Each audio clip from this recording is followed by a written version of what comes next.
সদৌ অসম আদিবাসী ছাত্ৰ সন্থাৰ শোণিতপুৰ জিলা সমিতিৰ উদ্যোগত আৰু কেইবাটাও আঞ্চলিক সমিতিৰ সহযোগত তিনকুৰীয়া চাহবাগিচাৰ আকাবিল হলংগাকটা খেলপথাৰত অনুষ্ঠিত হোৱা পঞ্চম বাৰ্ষিক আন্তঃজিলা প্ৰাইজমানি ফুটবল খেল প্ৰতিযোগিতাৰ চূড়ান্ত খেলখনৰ সামৰণি পৰিল। ওদালগুৰি জিলাৰ ওৰাং চাহবাগিচা ফুটবল দল আৰু শোণিতপুৰ জিলাৰ ঢেকিয়াজুলি টাউন ক্লাব ফুটবল দলৰ মাজত অনুষ্ঠিত চূড়ান্ত ফুটবল খেলখনত ওৰাং চাহবাগিচা ফুটবল দলে ঢেকিয়াজুলি টাউন ক্লাব ফুটবল দলক পৰাস্ত কৰি বিজয়ীৰ খিতাপ দখল কৰে। উল্লেখযোগ্য যে সদৌ অসম আদিবাসী ছাত্ৰ সন্থাৰ প্ৰতিষ্ঠাপক সভাপতি প্ৰয়াত জাষ্টিন লাকৰা আৰু সদৌ অসম আদিবাসী ছাত্ৰ সন্থাৰ প্ৰথম শ্বহীদ হেমলাল সোণাৰ সোঁৱৰণত তিনকুৰীয়া চাহবাগিচাৰ হলংগাকটা খেলপথাৰত অনুষ্ঠিত হৈছিল পঞ্চম বাৰ্ষিক প্ৰাইজমানি ফুটবল খেল প্ৰতিযোগিতা।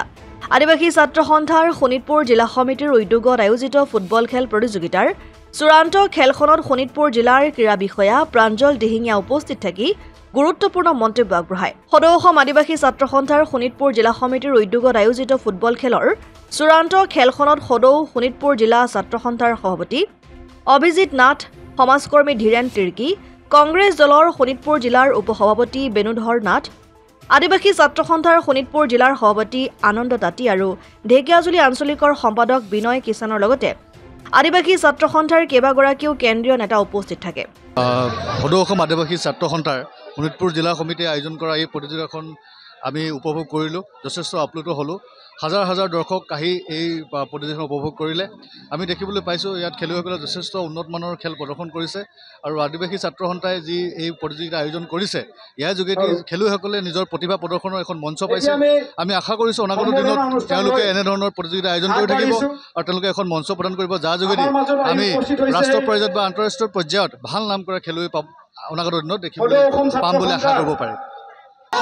আজি সদৌ অসম আদিবাসী ছাত্ৰ সন্থা শোণিতপুৰ জিলা সমিতিৰ উদ্যোগত অন্তঃজিলা ফুটবল খেল প্ৰতিযোগিতা আমি আয়োজন কৰিছোঁ। এইটো আমাৰ পঞ্চম বাৰ্ষিক হয় আৰু আমি আদিবাসী ছাত্ৰ সন্থাৰ উদ্দেশ্য আৰু লক্ষ্য হৈছে এই খেল যোগেদি আমাৰ আদিবাসী জনগোষ্ঠীটোক আমি কেনেধৰণৰ আগুৱাই লৈ যাওঁ আৰু খেল যোগেদি আমাৰ আদিবাসী জনগোষ্ঠী কেনেকৈ আমি প্ৰতিষ্ঠা কৰিব পাৰোঁ তাৰ উদ্দেশ্য আৰু লক্ষ্যৰে আমি এইটো খেল আয়োজন কৰোঁ।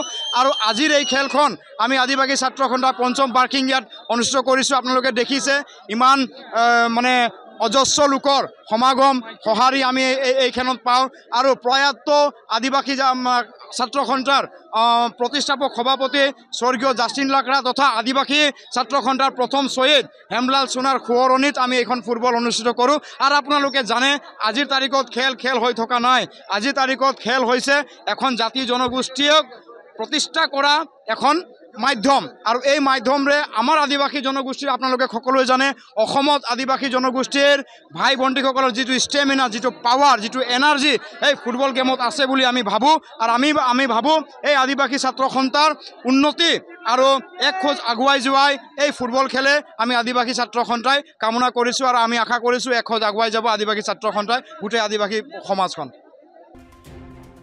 ঢেকিয়াজুলিৰ পৰা প্ৰশান্ত বৈশ্যৰ ৰিপৰ্ট, অসম আদিত্য। NKS হুণ্ডাইলৈ স্বাগতম। নৰ্থ ইষ্টৰ প্ৰথম GDSI 2.0 ফিচাৰ্ছ ডিলাৰ হৈছে NKS হুণ্ডাই।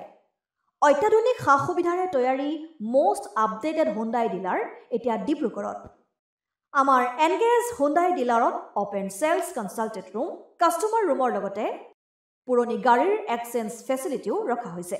ইয়াত চেলছৰ লগতে ছাৰ্ভিচ ছেক্টৰৰ সুন্দৰ সুবিধা আছে। প্ৰয়োজনীয় সকলো এডভান্স টুলছ, হুইল বেলেন্সিং, এলাইনমেণ্টৰ অত্যাধুনিক machine, post hydraulic lift, fully ট্ৰেইনমেণ্ট পাৱাৰৰ লগতে nitrogen gas filling facility, fully automatic car ৱাছৰ ফেচিলিটিও আছে। লগতে NKS হুণ্ডাই ডিলাৰে কাষ্টমাৰসকলৰ সুবিধাৰ্থে মোবাইল ছাৰ্ভিচ ভেনৰো ব্যৱস্থা ৰাখিছে, য'ত হাইড্ৰলিক লিফ্ট, ৱাশ্বিং facility, wheel balancing, tyre pressure check কৰাৰ লগতে বহুখিনি সুবিধাই উপলব্ধ আছে। NKS হুণ্ডাইলৈ আহক আৰু সুবিধাসমূহ গ্ৰহণ কৰক।